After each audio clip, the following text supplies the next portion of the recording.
بھائی اللہ کے بندو، یہ پہلی بات تو ان چیزوں کا اس سے کیا تعلق ہے؟ وہ تو قرآن میں اللہ نے بتا دیا، تلک الایام نداولها بین الناس، یہ جیتنے ہارنے کی چیزیں ہم نے ایام بدل بدل کے کبھی ان کو جتا دیا کبھی اس کو جتا دیا۔ تو یہ غزوہ احد کے اندر جب شکست ہوئی تو اللہ نے آیت نازل فرمائی، یار نبی موجود ہے، نبی کی برکت موجود ہے اور نبی کی دعائیں موجود ہیں، اور نبی کا یا اللہ مدد کا اس وقت کیا عالم ہوگا؟ اللہ نبی سے بڑھ کر مواعد کون ہے؟ شکست کیوں ہو رہی ہے؟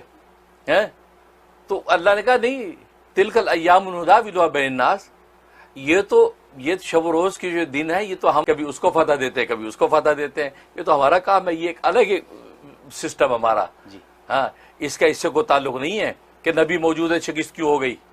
اب بتاؤ، اب یا اللہ مدد یا علی مدد، یہ آپ اس کو اس پر اینالائز کر رہے ہیں کہ بھی یہ بندے نے کر کیا دیا، پھر بندہ جو ہے نا وہ تو نیزہ بازی کے لیے گیا ہے، آپ اس پر اینالائز کر رہے ہیں کہ جس نے شرک کر دیا، ایک بات۔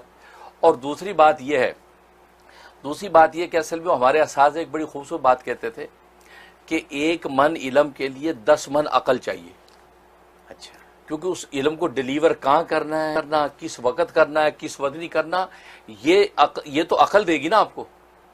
عقل بتائے، عقل کا معنی روکنا، تو عقل روکے گی یہ علم تو ہے لیکن اس کو ابھی ڈیلیور نہیں کرنا۔ یہ بات تو صحیح ہے لیکن ابھی ڈیلیور نہیں کرنا، یہ مطلب نہیں ہر بات صحیح ہے تو ہر جگہ ڈیلیور کر دو۔ تو اس لیے فرماتے ہیں کہ 1 من عقل کے لیے 10 من عقل چاہیے، اس کو یوٹیلائز کیسے کرنا علم کو۔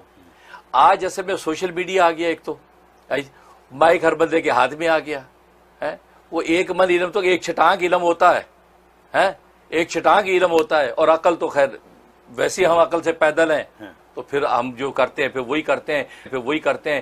بڑا شیخ الاسلام ایک وقت کا بول رہا ہے، فقی العصر کچھ بول رہا ہے، یا امام کعبہ کچھ بول رہا ہے، اور یا گھر بیٹھا بالکل ٹرپوجیات ہے، وہ فوراً یہ مولانا نے بات غلط کہی ہے، یہ امام کعبہ سب جھوٹ بول رہے ہیں بیٹھے ہیں۔ مطلب یار آپ اس کے کیلیبر کا دیکھ کر تھوڑا سا اعتماد کر لو یار کہ یار ٹھیک کر رہے ہیں۔ ایک وقت کا ڈاکٹر پی ایچ ڈی بول رہا ہے، کچھ بھی بول رہا ہے، نہیں بھی سائنٹیفکلی ٹھیک ہی کہہ رہا ہوگا بھائی۔ تو آپ یہ سوچیں یار شرعی اعتبار سے شیخ الاسلام ٹھیک ہی کہہ رہا ہوگا بھائی۔ آپ کیا اور پدی کا شوربہ ہے، پدی کا شوربہ، آپ بیٹھے فور کمنٹس، میں دیکھتا ہوں بعض دفعہ وقت کا شیخ الاسلام ایک بات کر رہا نہیں، اور جی یہ شیخ الاسلام صاحب کہاں سے بن گئے، ایوے مار رہے ہیں، اور یہ مفتی اعظم صاحب کہاں سے بن گئے، یہ دیکھو یہ بات غلط کر دی، یہ امام کعبہ صاحب بن گئے، امام کعبہ صاحب کو اتنا بھائی اللہ کے بندو، اگر آپ کو کوئی کنسرن ہے تو ادب کے ساتھ لکھو کہ امام کعبہ نے یار یہ بات کہی ہے، میری ناقص عقل و علم میں نہیں آئی، کوئی بھائی مجھے سمجھا سکتا تو یار مجھے بتا دے، یہ لکھے نا، کلیریفائی ادب، کیونکہ اللہ کے ادب کی قیمت ہے۔ لیکن آپ دیکھیں وہی بات ہے نا، مائک ہاتھ میں آ گیا، سوشل میڈیا ہے، کچھ بھی بولنا ہے۔ اب جس نے کہہ دیا جی شرک کر دیا، اب اس بیچارے کو اتنے پتا کہ یہ یا اللہ مدد یا علی مدد، یہ مدد، یہ کیا شرک ہے، یہ کیا توحید ہے، اسے ٹھگ ڈیلیور کر دیا۔ سچویشن کیا ہے، ملک خوش ہو رہا ہے، وہ بندہ بیچارہ جو عزتیں لوٹ رہا ہے، اس کو غریب کو اللہ تبارک و تعالی نے وارے نیارے کر رکھے ہیں، اور آپ اس کو مشرک بنا کے کنویں میں ڈال رہے ہیں۔ یہ عقل نہیں نا، علم ہے عقل نہیں ہے، ایک بات۔ اور دوسری بات یہ کہ اصل میں جو یہ کہہ دیتے ہیں حضرت علی، یا علی مدد کہہ دیا آپ نے، یا اللہ مدد کیوں نہیں کہا، اس کا مطلب آپ یا علی کو جانتے ہی نہیں ہیں۔ میں یہ سمجھوں وہ حضرت علی کی شان و عظمت سے واقف ہی نہیں ہے جو جھٹ سے حضرت علی پر اعتراض کر دیتا ہے، اس نعرے پہ اعتراض کر دیتا ہے۔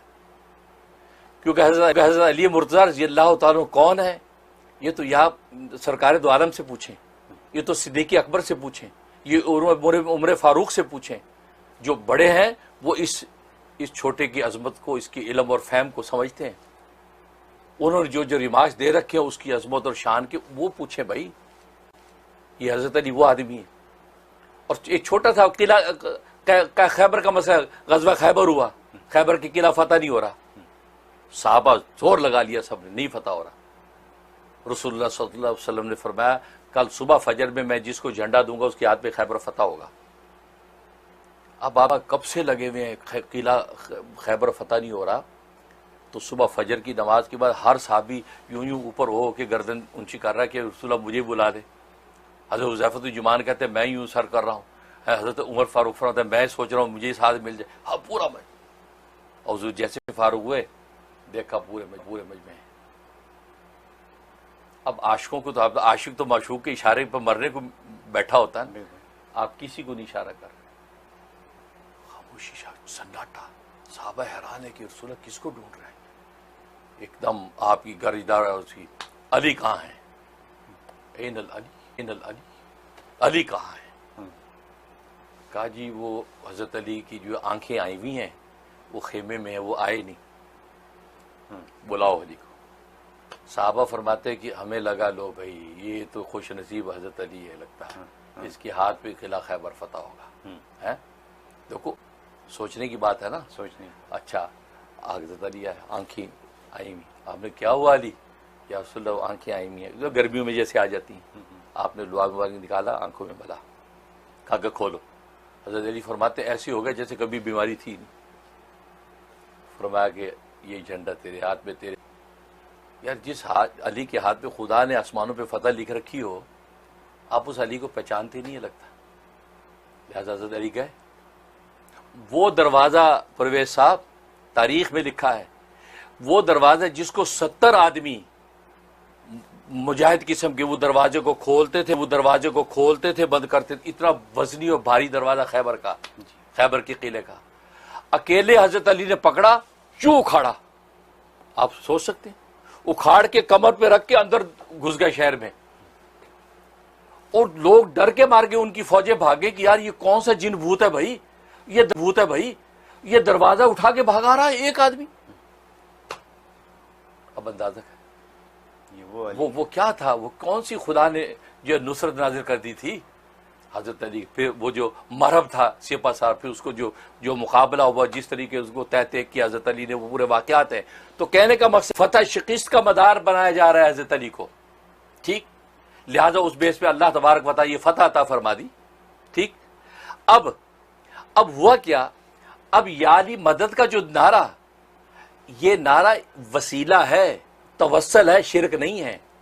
یہ یا علی مدد کا مطلب ہی ہوتا ہے کہ یا اللہ علی کے وسیلے اور واسطے سے تجھ سے فتح مانگتے ہیں، کیونکہ آپ نے ایک وقت میں اس کو فتح کا مدار بنایا تھا نا جی.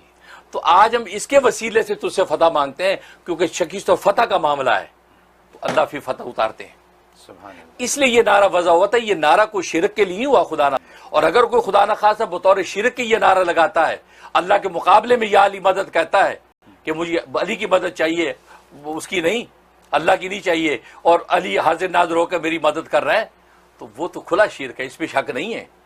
اگر خدا نہ خاصا کسی کا یہ عقیدہ ہے، اور میں نہیں سمجھا کسی کا یہ عقیدہ ہوگا، اگر ہے تو اس کو اپنے عقیدے کی اصلاح کر لینی چاہیے جی.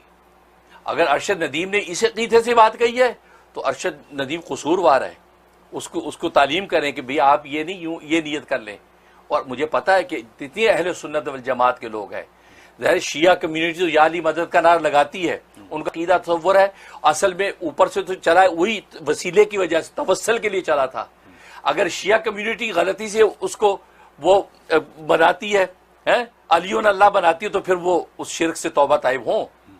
لیکن ادھر اہل سنت جو کہتے ہیں یہ توسل کے لیے کہتے ہیں، وسیلے کے طور پہ کہتے ہیں یا علی مدد، اے اللہ یہ وہ علی ہے تو فلاں موقع پہ یعنی خیبر کے موقع آپ نے اس کو فتح کا مدار بنایا تھا، یا اس کے وسیلے سے تجھ سے آج فتح مانگتے ہیں. اب اس میں کون سا گناہ ہے؟ کوئی گناہ نہیں. یہ تو عین ایسا وسیلہ پکڑ کے خدا کو پکارنا، یہ تو خدا کی رحمت ہمیں ہلچل بچ جاتی ہے. تو یہ ہوا، اس لیے یہ نعرہ یا علی مدد کا لگتا ہے، ایک بات. اور دوسری بات یہ دیکھو، جس نے یہ شوشہ چھوڑا ہے اس نے ایک اور خیانت کی ہے، کیونکہ اس نے یہ ارشد ندیم نے اولمپکس کے وقت میں یہ نعرہ نہیں لگایا، یہ نعرہ اس کے ایشین گیم کے وقت کا ہے. یہ اینالائز کرنے والوں نے اینالائز کر دیا کہ وہ جب ایشین گیم تھی اس وقت اس نے کہا تھا یا علی مدد، پھر اس نے وہ نیزہ پھینکا تھا. ابھی اولمپکس کے اندر جب اس نے نیزہ پھینکا اس وقت اس نے کوئی نعرہ نہیں لگایا، کسی شرارتی نے فتنہ پیدا کرنے کے لیے اس کو اس سے اٹیچ کر کے اور جب وہ اس کو ڈال دیا. اب وہ بحث شروع ہو گئی، اور بہت سے وہ اسکالر جو میں نے کہا ایک من علم اور 10 من عقل چاہیے، وہ بیٹھ کے جب شرک کے فتوے لگانے شروع کر دیے. اور اس کی بنیادی ایک وجہ اور بھی ہوئی، میں یہ سمجھتا ہوں. وہ کیا؟ وہ بیچارہ اتر کے سیدھا رائے ونڈ گیا جی. تبلیغی جماعت والوں کے یہاں وہاں بزرگ مولانا نذر الرحمان صاحب سے دعا لی ہے، انہوں نے اس کے گال پہ ہاتھ پھیرا اور کیا فرمایا کہ داڑھی رکھو میاں، جی اللہ والے تو نصیحتیں کرتے ہیں کہ جی حضرت. تو اب کیا ہوا، اب تبلیغی جماعت بھی ایک سیکٹر ہے نا. اب باقی سیکٹرز والوں کو کیا ہوا، ان کو تو تکلیف ہونی ہے. انہوں نے سوچا اچھا ان کوئی گل کڈو، او شرک والی گل کڈو، شرک پاؤ شرک کیتا ہے. یہ تماشا ہوا، کیونکہ آپ دیکھتے ہیں بالکل ہر چیز اسی سینیریو سے چل رہی ہے کہ بھئی رائے ونڈ کیوں گیا. بھائی اللہ کے بندو، یہ اسی چیز نے امت کو برباد کر رکھا ہے. رائے ونڈ والے نے، اے فلان جماعت ہے، یہ فرقہ وارانہ آگ نے ہمیں آج بھسم کر رکھا ہے. تو یہ ہوا. اس لیے یہ نعرہ یہ توسل کے لیے لگایا جاتا ہے، اور توسل ہی کی نیت سے لگانا چاہیے. اور اسی طریقے سے ہماری فوج کے اندر بھی یہ نعرہ لگتا ہے، وہ بھی توسل ہی کی نیت سے. نعرہ حیدری یا علی، یہ بھی توسل کے لیے وسیلے کے طور پہ لگایا جائے کہ اللہ اس علی کے وسیلے سے ہمیں فتح دے، کیونکہ فتح شکست ہے نا. اس وجہ سے فوجوں کے اندر بھی ہماری سپہ سالاروں میں یہ نعرہ چل پڑا.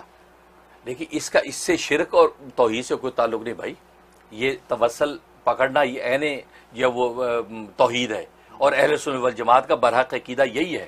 ٹھیک ہے نا. اس لیے